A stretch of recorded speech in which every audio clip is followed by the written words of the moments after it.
ঘরে থাকা মাত্র দুটো উপকরণ দিয়েই একটা মিষ্টির রেসিপি করে দেখাবো আমি। প্রথমেই আমি অল্প করে সুজি নিয়ে নিয়েছি, জাস্ট হালকা করে একটুখানি গ্যাসে নেড়ে নেব।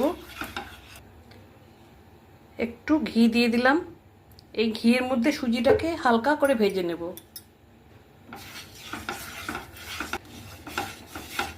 কালার চেঞ্জ না করেই আমি এটুকু ভেজে নিয়েছি। এই পর্যায়ে আমি সুজিটা নামিয়ে নেব। এই কাপের 1 কাপ আমি গুঁড়ো দুধ নিয়েছি, এই কাপেরই আমি 1.5 কাপ জল নিয়ে নেব।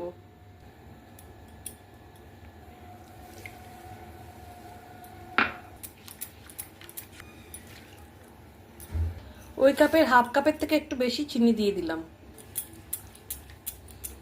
একটা এলাচের খোসাটাকে ফেলে দিয়ে থেতো করে দিয়ে দিলাম।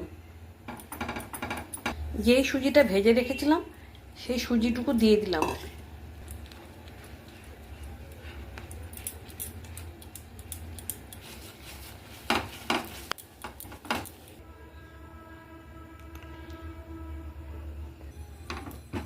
এই মণ্ডটা আমি একটা জায়গায় ঢেলে নিয়ে ঠান্ডা করে নেব।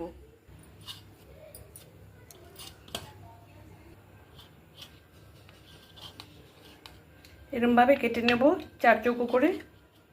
ওপর দিয়ে একটু গুঁড়ো দুধ আমি ছড়িয়ে দিয়েছিলাম, আপনারা চাইলে এখানে ড্রাই ফ্রুটসও ছড়াতে পারেন। এবার এটা কিছুক্ষণের জন্য আমি ফ্রিজে রেখে দেবো, তারপরে সেটা খাওয়ার জন্য একদম রেডি। এটা বানিয়ে খেয়ে প্লিজ কমেন্টের মাধ্যমে জানাবেন এটা কেমন লাগলো আপনাদের কাছে।